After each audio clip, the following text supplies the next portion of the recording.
नमस्कार, आप देख रहे हैं TV9 राजस्थान। मैं हूं अम्बेश श्रीवास्तव और एक बार फिर बात वसुंधरा राजेश सिंधिया और किरोड़ी लाल मीणा। देखिए, साल बदल चुका है लेकिन लगता है राजस्थान के सियासी हालात बदलते हुए दिखाई नहीं दे रहे हैं।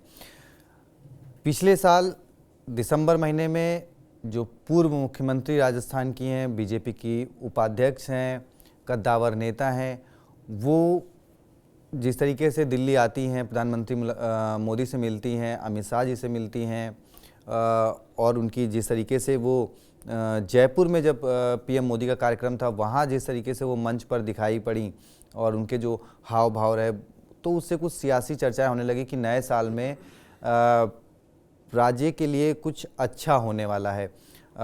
उनके लिए क्या अच्छा होने वाला है, उनके समर्थकों के लिए भी कुछ कैबिनेट में जगह मिल सकती है।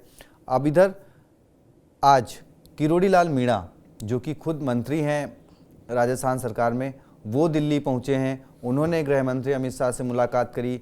आधे घंटे करीब ये मुलाकात हुई और मुलाकात के बाद कहा जा रहा है कि ये मुलाकात जो है राजस्थान के कैबिनेट विस्तार में कुछ विकेट गिरने या कुछ नए लोगों को जो मौका मिलेगा, उसके साथ साथ सीएम भजनलाल शर्मा सरकार के परफॉर्मेंस की भी बात रखी गई है किरोड़ी लाल मीणा की तरफ से।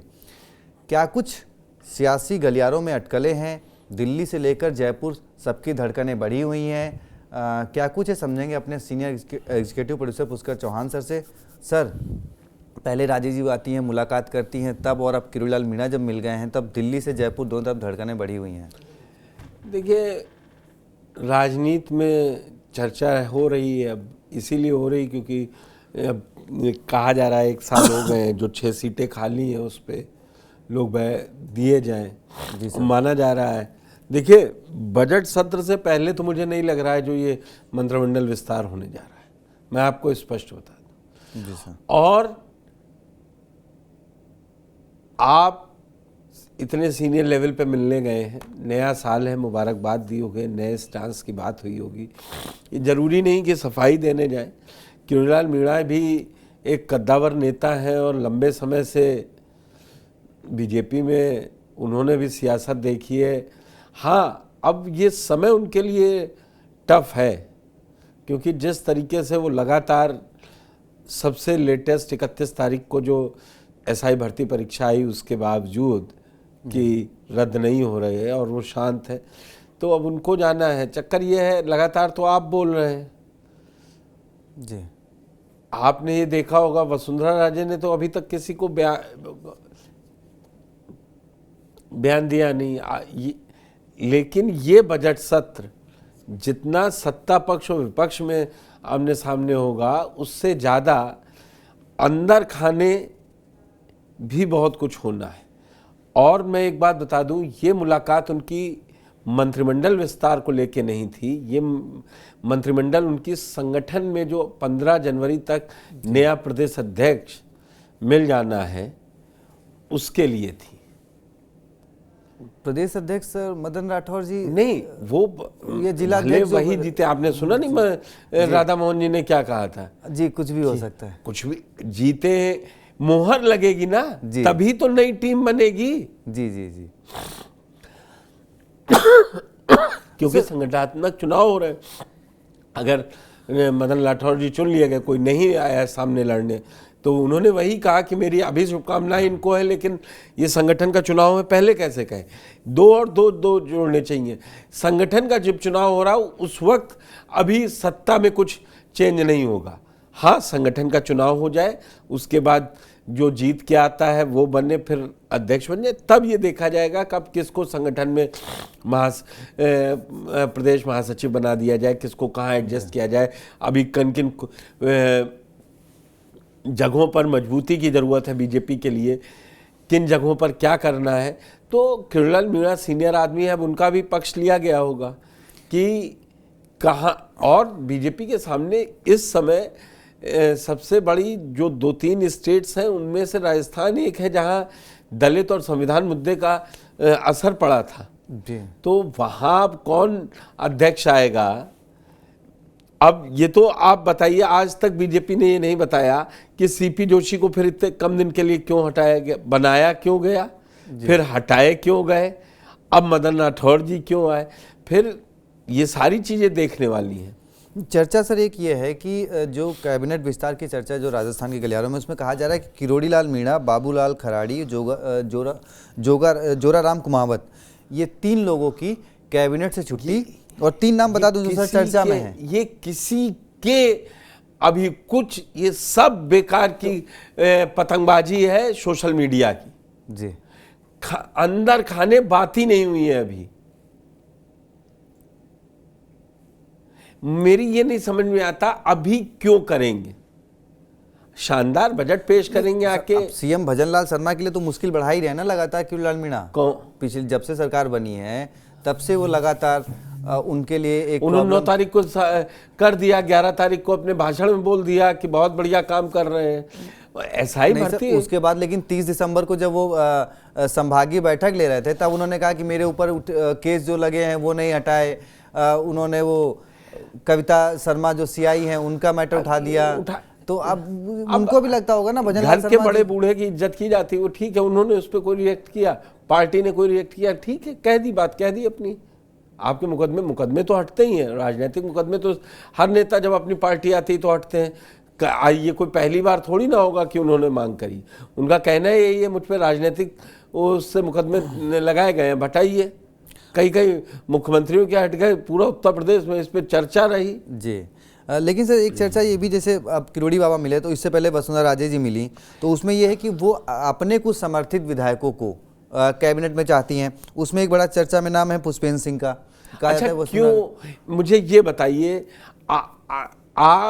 जब आप ही नहीं रहे तो अब समर्थित और गैर समर्थित क्या मतलब, आप उनका नाम और कटवा देंगे। ये जो नाम चल रहे हैं कि ये बन सकते हैं, इनके नाम और चले जाएंगे, मतलब ये सर, सोशल मीडिया का जो है वो ये है कि अब पुष्पेंद्र सिंह अब ये दिन भर ये साबित करे कि वो वसुंधरा राजे खास नहीं, भजनलाल जी के साथ काम कर रहे हैं। लेकिन सर इसमें ये भी तो देखा ना कि जब पिछली सरकार थी, गहलोत सरकार थी, सचिन पायलट भले बाहर हो गए थे लेकिन उनके 5 समर्थित विधायकों को वो कांग्रेस है, ये बीजेपी है, मंत्री बनाया गया था। ये कांग्रेस है, वो बीजेपी है, हर दोनों का। कोई कह सकता था, लगा दिया ना पैर, पूरे 5 साल 18 में रहे अशोक गहलोत, लगा पाई वसुंधरा राजे ऐसा पैर? वो एक कोशिश हुई थी, कहा जा मना कर दिया, बोले मेरे बेटे की तबीयत खराब है, बहू की तबीयत खराब है, मुझसे लोग ऐसे ही मिलने आए हैं, मैंने तो कुछ नहीं किया। राजनीति में समय, जब समय आएगा तब सब कर लेंगे। अभी आ जाए 120 126 में से 80 की मैडम हम आप ही के पास हैं, देखिए तहलका मच जाएगा।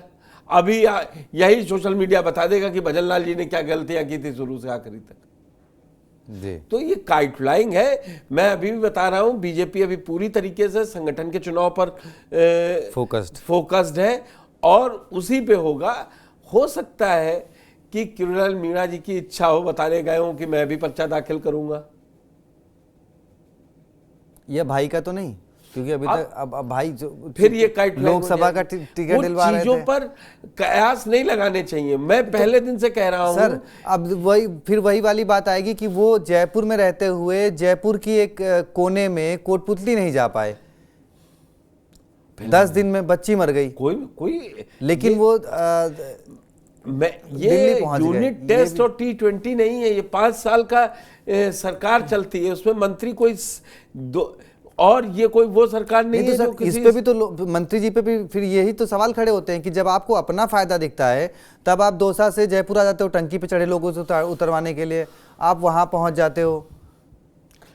मैं एक मामले में हूं, वो जनता से जुड़े मुद्दों पर बात करते हैं, ठीक। तो ये जनता नहीं थी सर जो बोरवेल में गिरी, वो अधिकारियों पे कार्रवाई, उन्होंने लिखा कि मेनहोल बंद किए जाए, बोरवेल के ढक्कन बंद किए जाए, मंत्री थोड़ी ना बंद करेगा। और देखिए उद्योग मंत्री राजवर्धन राठौर उसकी पोस्टर लगा रहे हैं कि अब हो गया, इसमें तो तुरंत कार्रवाई हुई। अब क्या चाहिए, वो छोड़ दीजिए, अब नहीं, वो समझ में नहीं आ रहा है। सत्ता यही होती है जी।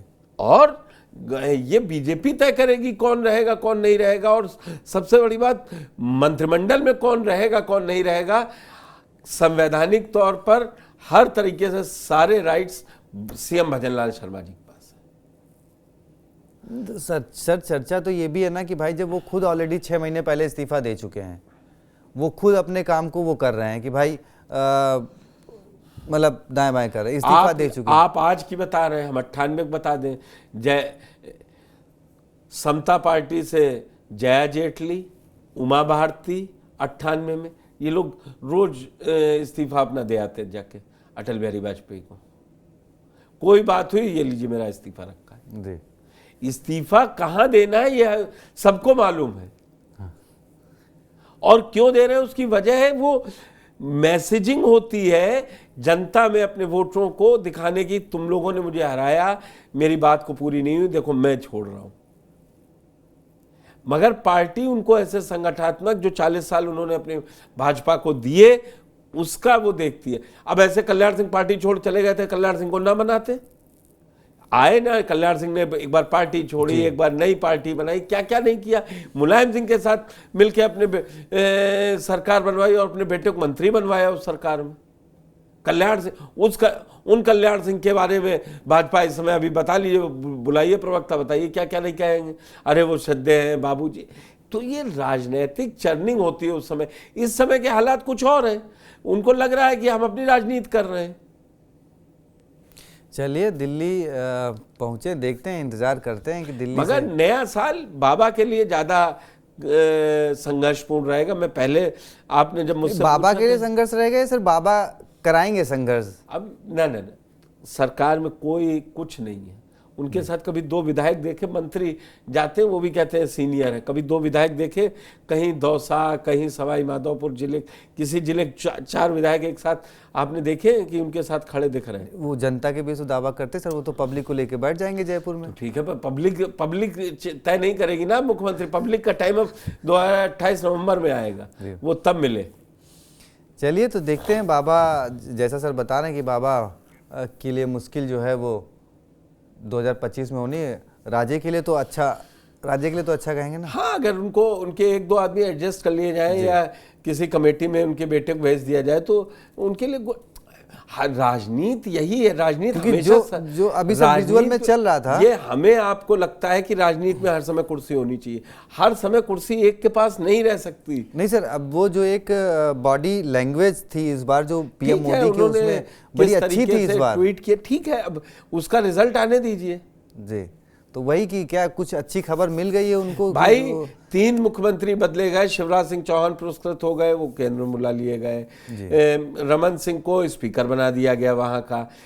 ये मंत्री, इनके चेहरे पे भी चुनाव नहीं लड़ा गया, शिवराज सिंह चौहान के चेहरे पे भी चुनाव नहीं लड़ा गया और रमन सिंह के भी चेहरे पे चुनाव नहीं लड़ा गया, मगर तीनों जगह सरकारें आई जी।